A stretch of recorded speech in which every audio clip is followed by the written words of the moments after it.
know about you, but once May hit, I was done.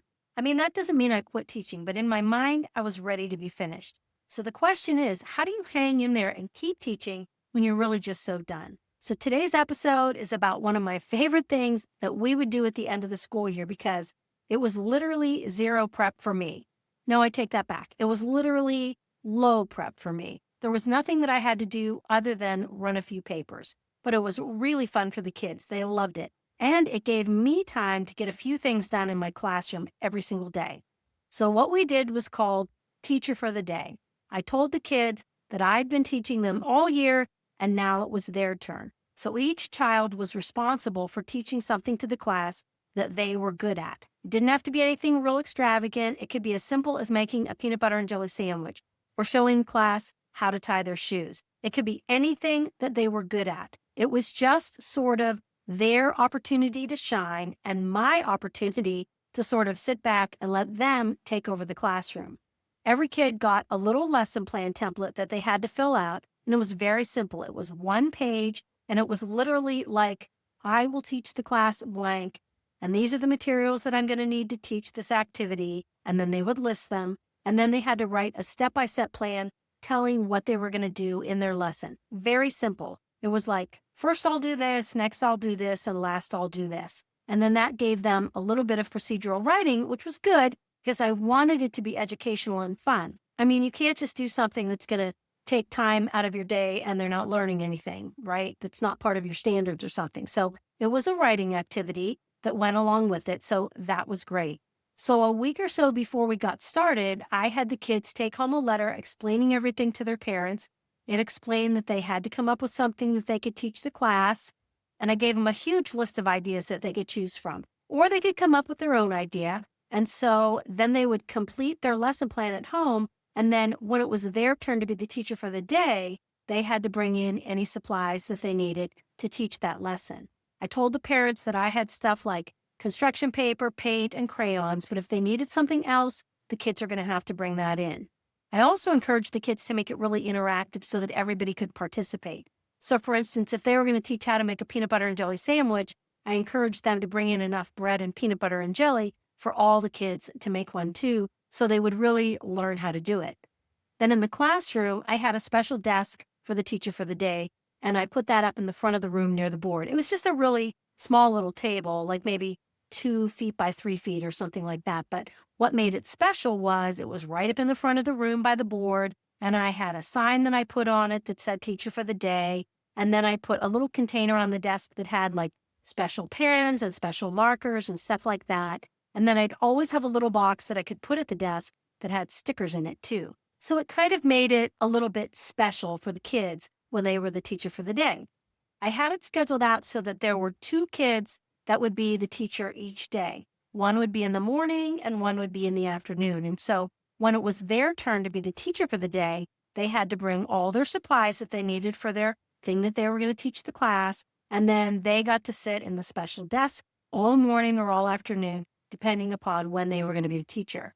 And so then each day, the teacher for the day would teach their lesson. And then when they were finished, the kids had to write about what they learned. All the kids had a little booklet and it had a page for each teacher of the day. So each page had a little writing prompt that said something like, blank was our teacher today. He taught us to blank. And then the kids had to draw a picture to go along with it. So it was very simple, nothing too crazy or hard, but just something to kind of review what they'd learned from the teacher for the day.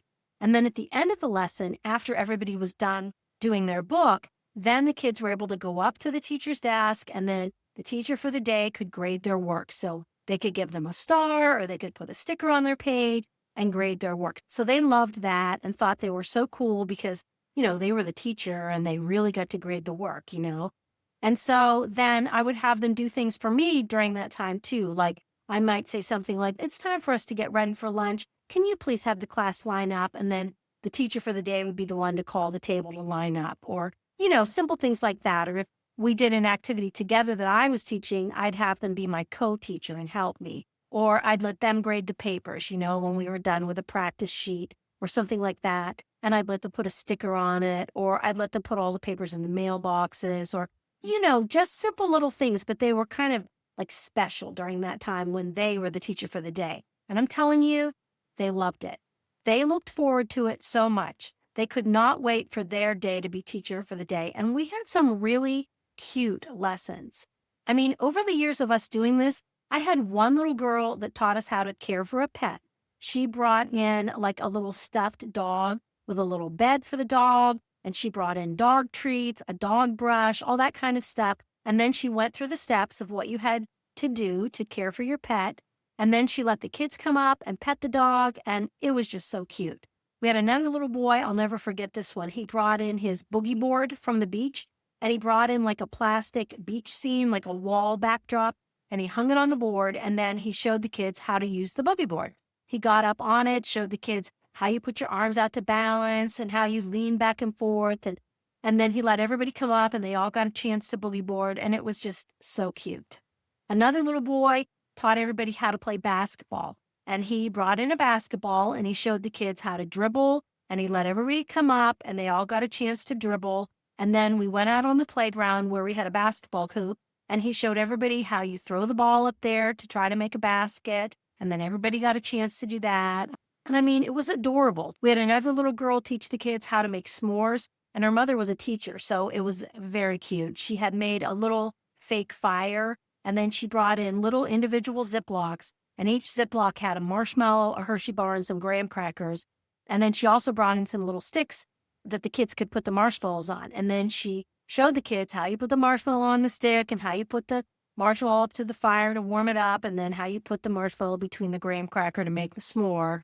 And so they all got to pretend to do that. And then I took the marshmallows down to the microwave in the teacher's lounge and I warmed them up so they'd actually melt. And then the kids actually got to make a s'more. So I had another kid that showed us how to make fruit tarts. She brought in these little graham cracker shells that you can buy. They look like little mini pie shells, but they're made of graham cracker. And she brought in all the ingredients to make fruit tarts. And everybody got to make their own fruit tarts. So that was super fun too. One little boy had us all sit in a circle and he showed us how to tie our shoes. There were just so many different cute ideas and the kids enjoyed it so much. And then every day at the end of each lesson, the kids would write about what they learned. And so while the kids were working in their little booklet, I had an extra 15 to 20 minutes to work on something that I needed to get done for the end of the year. I could do a little bit of paperwork or grade some papers or work on report cards, whatever I needed to do. I had a little bit of time that I could do that when they were working in their booklets. And you know, being teacher for the day taught the kids a little bit about responsibility and a little bit about being in charge of something. So it was a great end of the year activity. It gave us a little break from the everyday stuff that we've been doing all year, something to look forward to each day, and it gave me a little bit of time to get some things done. So that's it, friends. I think that Teacher for the Day is a great end of the year activity. I spread it out over a couple of weeks with 2 teachers each day, and it just kind of was a nice way to sort of wind down the year, fit some other things into our day, but we still had time to do our reading and our math and all the things that we still had to do to finish up the school year, but just kind of, it was a little more low key when the kids were Teacher for the Day. Next week, I'm going to come back with some fun ideas for end of the year theme days. So those are fun to do with your class too. So be sure to come back and get some ideas for those and try to hang in there. I know the end of the year can be exhausting, but I think when you switch things up a little bit, it can really help.